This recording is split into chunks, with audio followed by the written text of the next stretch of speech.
I woke up shivering my hand, reaching instinctively for the warm shape that should have been beside me. But Daniel's side of the bed was empty, still tucked in, still cold. I sat up disoriented. The house was silent except for the soft hum of the fridge downstairs. Maybe he couldn't sleep. Maybe he went to grab water or was scrolling on his phone in the living room. I was halfway to settling back into the sheets when I heard a low voice, clipped and deliberate, coming from down the hall. I held my breath. "She has no idea. By next week it's done." Daniel's voice. My body froze. It wasn't just the words. It was the way he said them, flat, businesslike, calculated. I rose slowly, my feet brushing the icy floorboards. Each creak in the hallway echoed like thunder in my ears. I didn't know what I was hoping to hear. Maybe it was just work, a client call he forgot to reschedule. But then came another sentence, the one that drilled into my spine like a screw. "She won't even know until I've taken everything." A jolt of nausea climbed up my throat. I pressed my back against the wall, just out of sight from the sliver of light spilling through his office door. His voice continued, too muffled now to make out. But I didn't need more. Everything clicked. The recent secrecy. The sudden business trips that never showed receipts. The way he started taking an interest in our joint finances again after years of claiming numbers gave him headaches. The man who once insisted I handle all the accounts was now obsessed with access. I backed away slowly, returning to our room with my pulse thudding in my ears. I climbed into bed and pulled the covers up to my chin, still as stone. A few minutes later, I heard him coming. The door opened. The mattress dipped. And then he sighed, slipping under the sheets like he hadn't just dismantled our life with a whisper. He rested a hand on my shoulder, gentle like always. But I was done mistaking gentleness for safety. "She won't even know until I've taken everything," he said. And in that moment, I knew I wasn't safe. Morning sunlight spilled through the kitchen windows, golden and indifferent. I stood at the counter, coffee untouched, phone in hand. My fingers hovered over the banking app like it was a bomb waiting to detonate. We never kept secrets about money, at least I didn't. I paid the bills, managed our investments, made sure the taxes were filed on time. But over the last few months, Daniel had started offering to help. Said he wanted to feel more involved. Now I understood it wasn't help he was after. The screen loaded, and with each swipe, my stomach dropped further. $750 withdrawn on a random Tuesday. $1 or $200 marked consultation. $500 here, $2,000 there. All in the past 90 days. All from our joint account. All unaccounted for. I scrolled further, trying to piece together a pattern. It was clever, never enough to raise alarms, but just enough to bleed the account slowly, quietly, footsteps behind me. Checking the account this early, Daniel's voice was light, playful, too casual. My back stiffened. "Just something I remembered," I replied, forcing calm. I turned and met him with a neutral smile. He was dressed for the gym, water bottle and hand phone, all ready in his back pocket, locked, of course. He leaned over my shoulder to peek at the screen. "Oh, those just some side investments I've been testing out. Low risk, long game." I nodded slowly. "You didn't mention them." He shrugged. "Didn't think I had to. It's just small stuff. I'll show you later." He kissed the top of my head before grabbing his keys. "Don't worry, I got us." And then he was gone. I stared at the door long after it clicked shut, my grip tightening around the coffee mug. I didn't believe a word he said, but I didn't let it show. Not yet. His smile was soft, but his eyes said, "Don't ask questions." So I smiled back and started making plans. Daniel always kept his phone close, like it was a second limb. Face down on tables locked with a 6-digit code and never more than a few feet from him. Even in the shower, he took it with him. That morning, he broke his own rule. He left it charging on the kitchen counter while he stepped outside to take a call on his smartwatch. I stood at the sink, rinsing out my coffee mug, pretending not to notice. But inside, every nerve was lit like a fuse. The screen lit up. One new message, from a name I didn't recognize. Then another, send her name to Jonas Vega. Wrap it up this week. I didn't move at first. The words didn't register, not fully. I stared, letting the meaning bloom slowly like ink in water. Then I reached for my phone with trembling hands and snapped a picture of the screen. Just in time. Daniel walked back in. "Forgot my phone," he said, scooping it up with a grin. "I'm a mess this morning." He was too smooth, too practiced. I smiled back. "Don't worry, I've had worse Mondays." He kissed my cheek, grabbed his keys, and left again. The moment the door closed, I replayed the name over and over in my head, Jonas Vega. I'd never heard of him. But the tone of that message, it wasn't business. It wasn't friendly. It was clinical. Like I was a task, a file to be closed, and wrap what up. My hands shook as I uploaded the screenshots to a secure folder and backed them up on an external drive. It felt ridiculous, like something out of a spy movie, but I couldn't afford to doubt myself. This wasn't about a failed marriage anymore. This was a strategy, a plan in motion, and I was the final piece. He didn't just plan to leave me, he planned to erase me. I didn't wait until morning. By noon that same day, I was in the back booth of a cafe in River North, nursing a lukewarm latte that I couldn't bring myself to drink. Maya Lynn slid into the seat across from me, her usual gray blazer, no-nonsense bun eyes, already scanning me for damage. "You're not calling me during work hours for brunch," she said, voice low but steady. "Tell me what happened." I told her everything, the whispers in the night, the vanishing money, the message about Jonas Vega. She didn't interrupt, not once. Just listened with that lawyer stillness she always carried, like the world could burn, and she'd still be taking notes. When I finished, she leaned in. "You need to protect yourself immediately." I nodded. "How we set up a trust. Quietly. Everything under your name, not just your current accounts, but future earnings too. Once the transfer's complete, he won't be able to touch a cent, not legally, not through any backdoor." I blinked, heart pounding. "Can we really do that without him knowing?" Maya smirked. "I've done it for CEOs in nastier divorces than this. And they had more to lose." I wanted to laugh, but my throat tightened instead. It wasn't just money. It was my life, my security, my years of sacrifice. She reached into her bag and pulled out a file already half prepared. "I started drawing this up the second you called. We'll move fast." Over the next 3 hours, we filled out forms, opened shadow accounts, and rerouted everything from savings to investments. By nightfall, my name stood alone on every title Daniel thought we shared.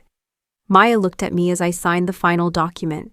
This won't stop him from trying, but now he's swinging at a ghost. I exhaled, the weight not lifted but shifted off my heart and onto paper, steel, and ink. Daniel thought I was sleeping while he plotted, but I was already awake. I had 72 hours before Daniel made his move. I made mine first. The morning felt too quiet, too rehearsed. Daniel stood at the stove flipping pancakes, a towel slung over his shoulder like some sitcom husband. I sat at the kitchen island swirling coffee that had long gone cold.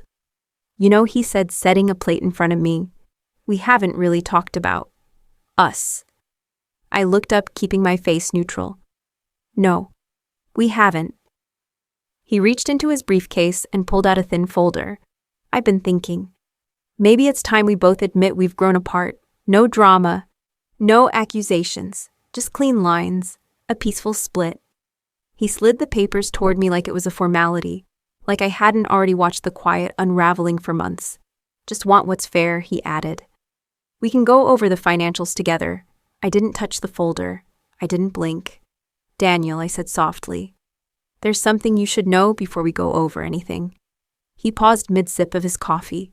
Yeah, I met his eyes, steady and unflinching. "I've already moved the assets. Everything. The condo, the accounts, the investments, they're no longer accessible to you." He stared at me like I'd just spoken a foreign language. "What, you heard me?" His mask cracked for the first time. His mouth twitched, eyes narrowing as he reached for the folder again, like maybe if he handed it back to me, this would all go away. "You moved everything?" he asked, voice tight. I nodded. "Before you could touch a dime." His hand trembled slightly as he clutched the edge of the table. For a moment there was no sound in the kitchen but the soft ticking of the wall clock. The illusion was broken. His control gone, and he knew it. He stood abruptly pacing to the window. Back turned. "You don't understand what you've just done." I rose too calm as ice. "No, Daniel. I finally understand exactly what you were trying to do." His hand trembled as he asked you. "Moved everything." I nodded. "Before you could touch a dime." It started with whispers. Coworkers paused when I entered the break room. The usual cheerful nods turned into awkward glances and stiff smiles. I tried to brush it off. Maybe I was imagining it. Maybe I was just paranoid. Until Rachel, my assistant, stepped into my office and closed the door. "There's something you should see," she said, her voice low. She handed me a printout of an anonymous forum thread. CFO embezzling company funds to hide assets during a divorce. Anyone know if this is being investigated? My name wasn't there, at least not in the first few posts. But as I scrolled, it hit. I'm pretty sure it's Olivia Prescott. Look into Prescott Financial. Big red flags. My chest tightened. The post had already gained traction, shared dozens of times with comments piling up underneath. Some defending me, others tearing me apart. "Someone's trying to ruin me," I said quietly. More to myself than to Rachel. "I thought you should know before it spreads further." That evening, I forwarded the post to Maya. Her reply came 10 minutes later. One sentence. "The metadata traces back to Jonas Vega's IP, Daniel's fixer, the same name from the text message." I closed my laptop slowly, rage burning low in my chest, not hot and explosive, but cold. Measured, focused. They weren't just trying to take my money anymore. They wanted my name, my reputation, my career.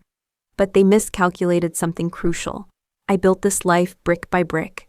Long nights, missed birthdays, promotions I clawed my way toward. And I didn't do it just to have it all undone by a coward with a burner phone and a grudge. I leaned back in my chair and stared out the window. Downtown buzzed below its skyline, sharp and defiant. So was I. They didn't just want my money. They wanted to ruin me, but they'd have to do better than that. The envelope arrived on a Tuesday, thick-stamped and delivered with the kind of weight you can feel before you open it. I already knew who it was from. Still, my hands trembled as I tore through the seal. Inside, a formal complaint. Daniel Prescott versus Olivia Prescott. Allegations: financial fraud, intentional asset concealment, spousal economic abuse. My vision blurred.